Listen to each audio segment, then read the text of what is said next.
Okay, the first question is, please tell me about yourself and your journey to being involved in mental health. Sure.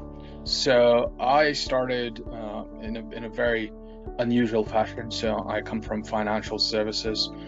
So my background is in economics. So I studied economics at LSE, and just like every LSE economist, decided financial services was what I was going to do. And I started my career in insurance and then moved into central banking and regulation, where I spent nearly a decade with the Bank of England and the FSA, which is the predecessor to both the regulators that currently exist in the UK. Along the way, I had my own mental health challenges. Now, it wasn't anything necessarily to do with work, but it was, mental health impacts everyone. There could be so many circumstances, and I had my own challenges. Luckily, I did come out the other end, so I did recover, and I decided when I recovered, I wanted to do something different with my life. And I took a career break. I was technically still on a career break, so on a 7-year sabbatical from the Bank of England, and I went and studied entrepreneurship at UCL. And the reason for studying entrepreneurship was because I come from a very typical Indian family of doctors, lawyers, academics, and not everyone really has been an entrepreneur. Not anyone really has been an entrepreneur in my family for generations. So I really kind of had to learn the ropes of entrepreneurship, even though I was very, very interested in entrepreneurship always throughout my life.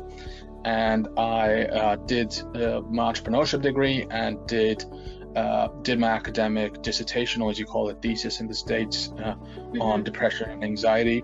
And that really sowed the seeds of what we're trying to do at MindHug today, which is challenge the one-size-fits-all approach to mental health. So, what works for one person might not work for someone else. So we need to give people the tools, resources, and therapies that work for them as an individual. So we look at everything from traditional talk therapy to medication to less traditional therapies like art therapy, music therapy, yoga, and some of these therapies are actually clinical therapies, but people just don't think about them as being therapeutic. The simple thing is people process information so differently. We need to give them an ability to process information, process mental health challenges and trauma in a way that suits them as an individual. We call ourselves a mental health innovation company because that's what we are. We aren't a technology company. We aren't a service company. We believe mental health innovation is centuries behind where it needs to be. So we want to innovate, whether it's therapeutics, whether it's pharmaceuticals, whether it's technology. We kind of want to innovate in that space. And right now we have an app that's launching. We have a service, corporate service, where we work with organizations through surveys, workshops, retreats. But like I said, we also have an app, but this is just our starting point. We see innovation going in very, very exciting directions, and we want to be part of it. Yes, absolutely. I know you just touched on this a little bit, but is there anything else you'd like to add onto how you started MindHug? Yeah, no, I think you got the story. It was my own personal challenges that was obviously motivating me, and I'd just like to kind of add, I probably didn't understand mental health until I actually went through my crisis. So it's really important that people understand. It's okay to not understand mental health because it's not something that everyone experiences, and it's not something anyone can understand. It's very easy to understand physical illnesses because someone has broken their leg, someone's got pain in their hip, so they can understand pain in another part of their body. But the issue with mental health is it's very different to your everyday experience. So I mean, at one level, I think it's okay that people don't understand it, but at another level, I think people need to be open that there is a situation here which is beyond their understanding, but it is impacting a lot of people, millions, hundreds of millions of people every year. So that's the only thing I would add over here. Yes, absolutely. It's definitely a widespread issue that isn't being talked about. Yeah. My next question is, how exactly does MindHug work? Yeah, so like I said, we are fundamentally a mental health innovation company. So we are innovating from an R&D perspective in a whole raft of mental health innovations. Right now, our starting point is a corporate and university well-being service, where we work with corporates and universities to understand their well-being needs, challenges through surveys, and then we design a whole raft of targeted resources for them. And these could be workshops, these could be retreats, and they look at the full gamut of therapies that we work with. So everything from the traditional positive psychology and CBT based approach to the less traditional art therapy, music therapy, animal assisted therapy, for instance. We also have an app where we have digital content, so kind of like Headspace and Calm, but our whole offering is much wider than Headspace and Calm, which is basically focused on meditation and sleep stories. But we're looking at everything from art therapy, music therapy. We also have mood tracking in that app. We also have the ability to book a one-to-one session with a therapist. Crucially, you can combine therapy with digital content, so you can have less frequent, shorter therapy sessions, and use digital resources that are prescribed for you by your therapist to actually make it a lot more affordable for you, because not everyone can afford mental health therapy. So we need to innovate on that space as well. So make it a lot more affordable, but also make it a lot more scalable, because one of the issues with mental health is there's a big supply side deficiency. We don't have the number of therapists to deal with this crisis. So how do we make better use of their time, their limited time? And we think a hybrid approach is probably a way to look at it. So combining digital with non-digital.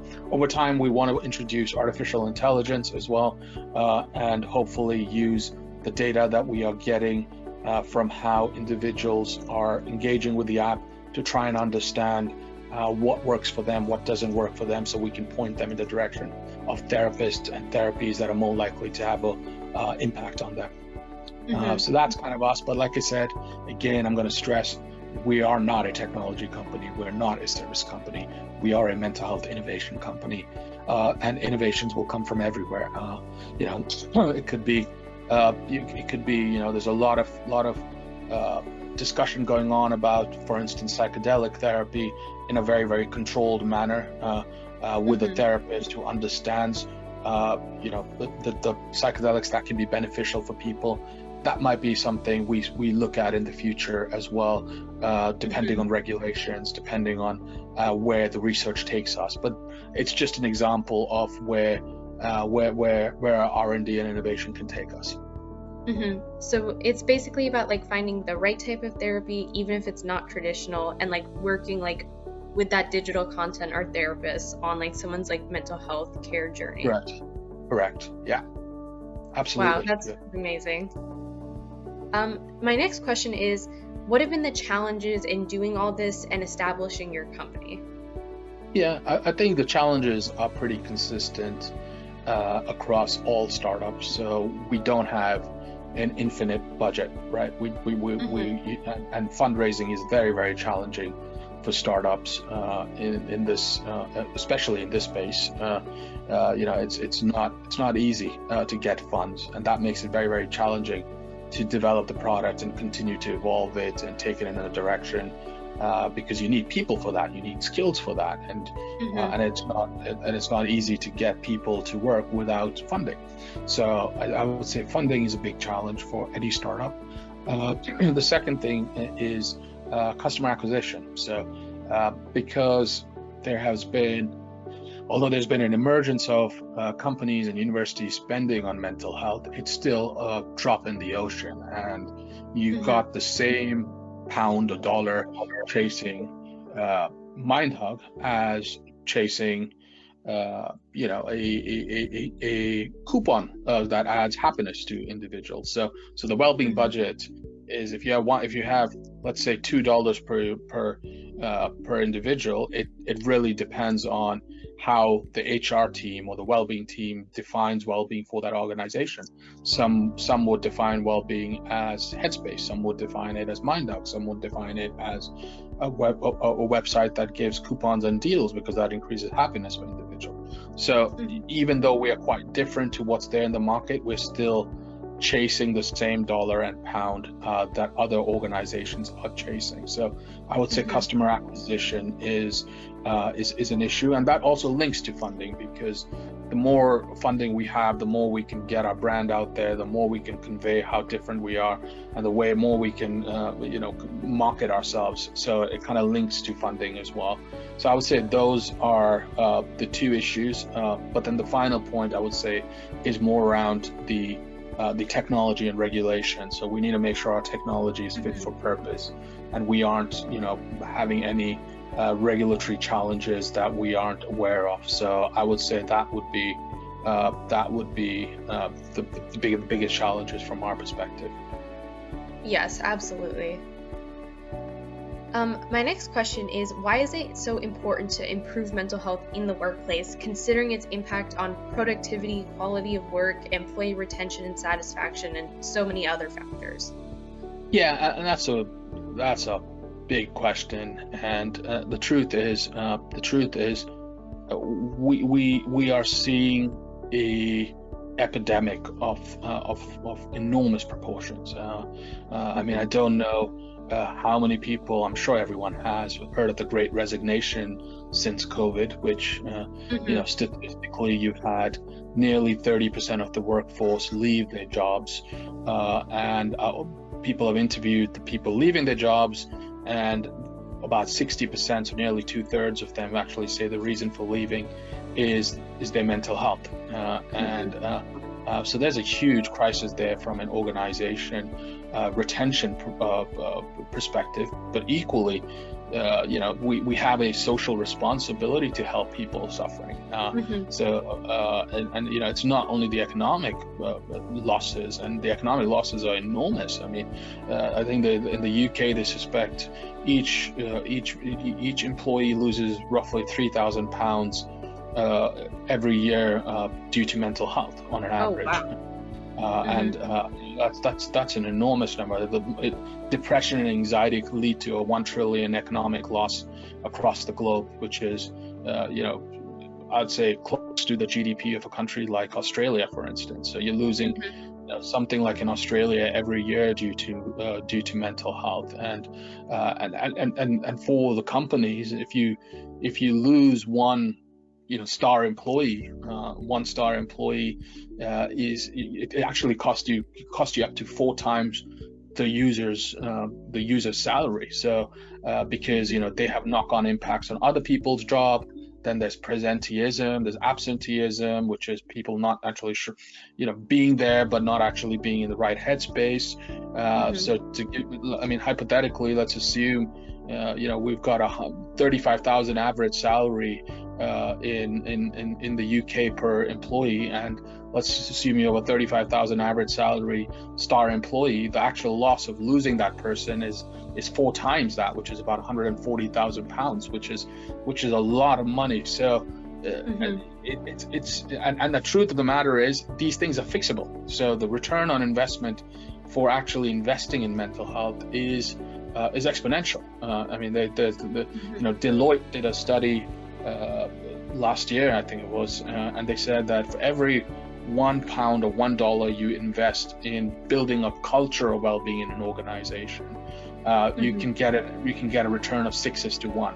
So six Oh, times wow. the return on the pound that you invest. So from an economic perspective, it makes a huge impact. That companies need to invest in this, but more importantly, as human beings, we need to invest in this, because it's an enormous amount of suffering, and it Mhm. leads to an enormous amount of suffering for families, loved ones, the person suffering obviously as well. And we need to do this as human beings. And Mhm. it's only getting worse in many cases. We and the reasons why it's getting worse are not clear, but like, it could be everything from our lifestyles to us being bombarded with information. Our brains aren't actually uh, equipped to deal with so much information. There's so many reasons, but the fact is, it is a huge issue economically, socially, culturally, and we need to deal with it. Yes, absolutely. It's definitely interesting to talk about not only the social impact, but the economic one as well. Yeah. My next question is, what type of therapies do you provide or work with, and how do you determine what's best for an individual through the app? Yeah. So right now we offer between, I'd say, 7 or 8 therapies. So everything from the traditional psychology, CBT, acceptance and commitment therapy, so the more traditional psychological therapies. But we also offer therapies that are less traditional, but have a lot of evidence behind them. So these are therapies like art therapy, music therapy, yoga, mindfulness, sound therapy, animal assisted therapy. And the way we do it right now is, if it's a corporate workshop or event, we'll try and understand the people we are going to be presenting the workshop to, try and understand the nature of the people, and we will come up with a workshop that we think would work for that organization. Equally, there's a certain level of self-selection that the organizations and universities can make, and the more they use MindHug, the more they will understand what their demographic of employees actually prefer. So some demographic might prefer, based on the survey results that we have at the end of each workshop, might actually like art therapies, whereas others might like music therapy, others might like mindfulness. So and that's important, because that's all part of building that culture of mental well-being. So you need to offer a lot to try and understand what works for your employees. So there is a certain level of self-selection that has to happen, and that's the same with the app. So we do give people the choices, but we also want to be sure that we aren't leading them astray. So they know themselves better than anyone else, and we want them to think about themselves as a person and what would work for them. Having said that, that's not always doable for various reasons, because sometimes people don't know what therapies are going to work for them. They don't know what these therapies are, and over time we want to start developing artificial intelligence systems that can actually understand the individual using the app, and then try and find out therapies and therapists that are likely to be beneficial for them. And there's a huge caveat here, because therapy or a therapist that doesn't work for one person doesn't mean it won't work for someone else, because one therapist might be a cultural fit with someone else, but might not be a cultural fit with a second person. So I don't think you can blanket say this therapist is not a good therapist, or blanket say this therapy is not a good therapy, because it depends so much on the individual on the other side. Yeah, like definitely. I know I've read about how it's really important to find the right therapist for you, because like not every therapist may be a good fit. Correct. My next question is, I know you mentioned wanting to bring AI into the app. So how have you involved technology using this app with like AI and telemedicine? Yeah. So right now it's a telemedicine, digital content, journaling, mood tracking. We've got all that. We have some very basic AI, so that kind of guides people towards therapies by helping them understand what therapies are. But that's going to evolve quite dramatically over time, and we are in the AI age right now. So we need to we need to make sure we're using AI, but using it responsibly, and that's really, really important, because we're going to be dealing with data here, and very sensitive data. We need to make sure that any AI solution we come out with is done responsibly, and it's done with data privacy and data security in mind. So simple things like emotional analysis, semantic analysis, understanding how a person is mood is based on voice acoustics, based on how the facial expressions. There's so many things you can use here, but the critical thing is to do it in a way that firstly gives us accurate results, because AI isn't always accurate, but crucially it's done in a very, very responsible and secure manner, because this is personal data and very, very sensitive data and can be exploited by people. So we're not gonna rush into this because we want to do it right. But we do see the power of AI, and we are working very, very closely with a government-funded ecosystem right now in the UK to understand how technology can be made more secure, for instance.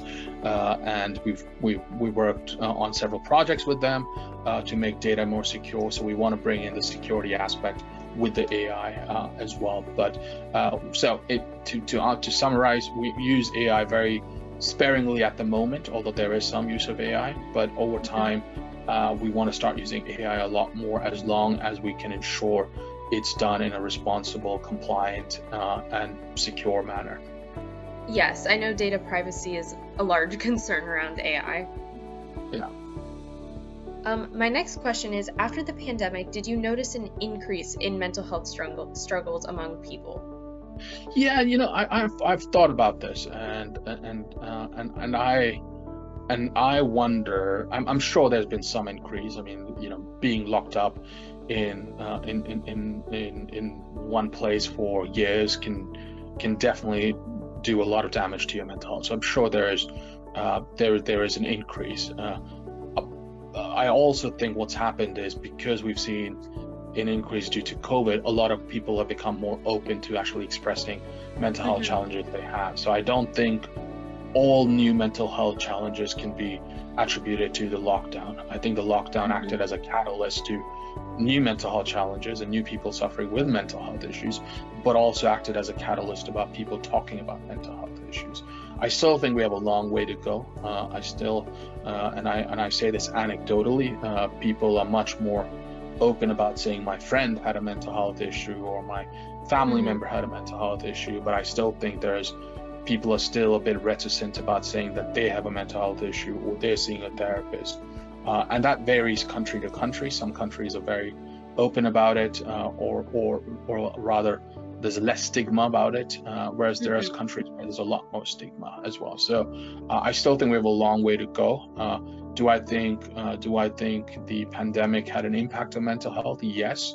Do I think the pandemic is the sole reason to why we are seeing this sudden increase in people seeking treatment? No. I just think the pandemic has made it more okay to talk about mental health issues that might have been latent before, or people suffering in silence. So I think so there's that slight subtlety to it. Yes, definitely. And I know you just spoke about like the differing levels of stigma all around the world. So what do you think are some ways to reduce the stigma around mental health to encourage more people to seek care? Yeah, I think social organizations have a huge role to play, and I use social organizations very loosely, because I believe corporates, universities, they're all an extension of our social fabric. We think the professional world is so different to our home world. No, it's just how society's organized itself, and we need to understand that it's not a separate institute in itself. It's all part of the social fabric of the human experience. And I think every social institution, be it the family, be it the corporate or workplace, be it the university or school, needs to bring it in their culture. It needs to be completely embedded in the culture. Right now, a lot of it is either reactive or brushed under the carpet. And again, going back to the Deloitte study, we found actually if it's brushed under the carpet, it's really dangerous. If it's reactive, it's not. It's still better than doing nothing, but the return on investment on being reactive, which is only dealing with an issue once it emerges, is 3:1.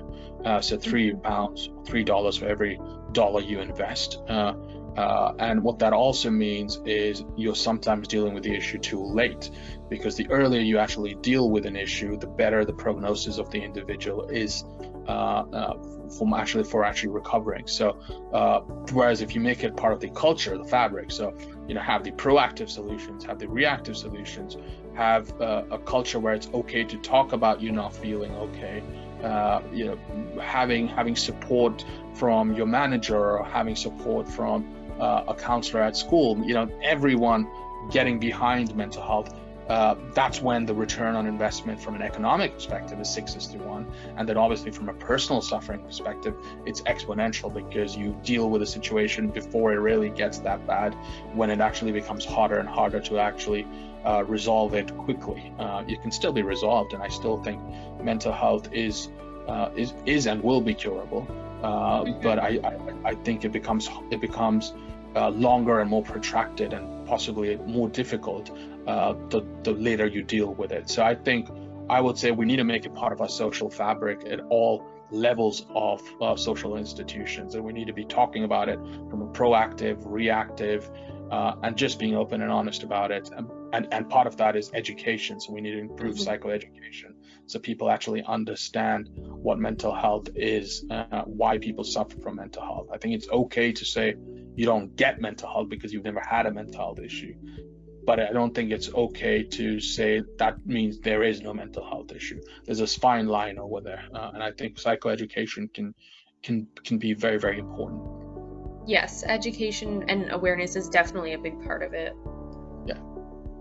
My last question is, are there any other topics or issues you'd like to discuss or tell us about or encountered in your work?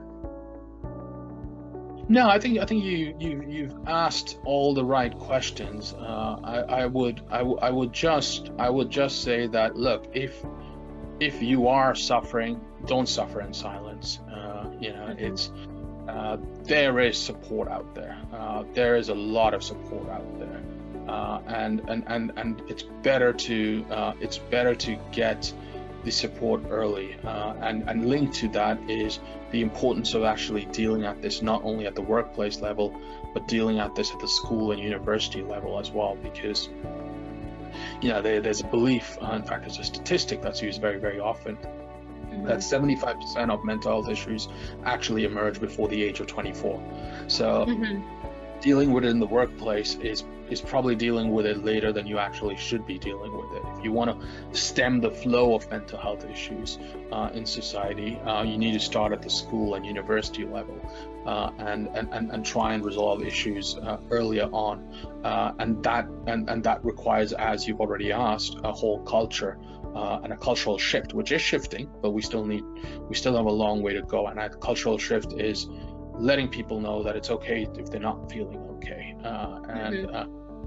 and I think part of that also has there's a lot we have to do from understanding people just generally, and I think a lot of mental health issues emerge because of emotions like anger, hate, feeling hard done by, and I think the more we understand that, bring out compassion, forgiveness, and all of these emotions, because it's Steve Harvey said in one of his interviews, you forgive people not for them but for yourself, and that's so true, because you don't want to carry that burden with you, and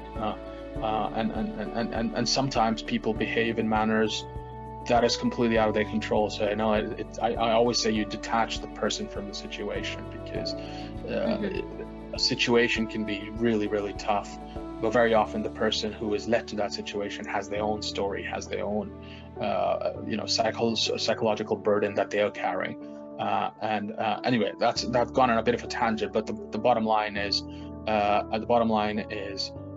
always talk about mental health, try and work through issues such as anger, hate, grudges, and also start dealing with mental health at a very, very early age. So I think society needs to start dealing with it at the school and university level if they want to nip the flow of this mental health crisis that we're seeing today. Yes, absolutely. Definitely being proactive is better in the long run. Correct. Yeah. Well, thank you so much for your time. I really appreciate it.